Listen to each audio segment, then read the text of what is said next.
An average family in Ontario uses about 900 kilowatt hours of electricity per month. 50% of this electricity comes from nuclear energy. Nuclear energy has proven to be safe, easy to harness, and most importantly, it emits zero greenhouse gases. Nuclear energy remains to be controversial and has several deficiencies.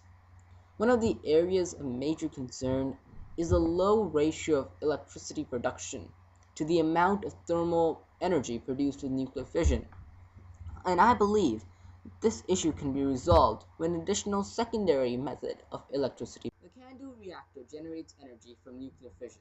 Nuclear fission is a reaction where the nucleus of a uranium atom is split into two parts. This is known as an exothermic reaction, a reaction which releases heat energy. The heat produced by nuclear fission is then transferred to heavy water, D2O, by the use of convection. The D2O carries the heat to a boiler containing H2O, which is heated at 258 degrees Celsius at 4.5 megapascals. The boiler produces steam, which flows to a turbine where it is converted into mechanical energy through the rotation of the turbine. The turbine drives a generator, which produces electricity. The remaining steam goes to a condenser, which is below atmospheric pressure, usually at 12.4 kilopascals.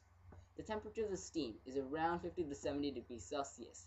The condenser takes in lake water at 10 degrees Celsius at atmospheric pressure, and after condensing the steam back into water, the lake water goes around at roughly 30 degrees Celsius.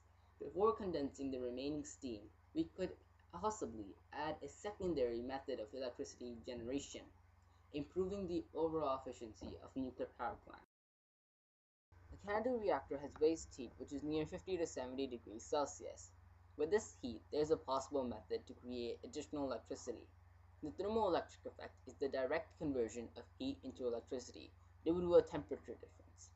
This is elucidated in the Seebeck effect, which states that the temperature difference in the junction of two semiconductors or metals produces a magnetic field and an electrical current.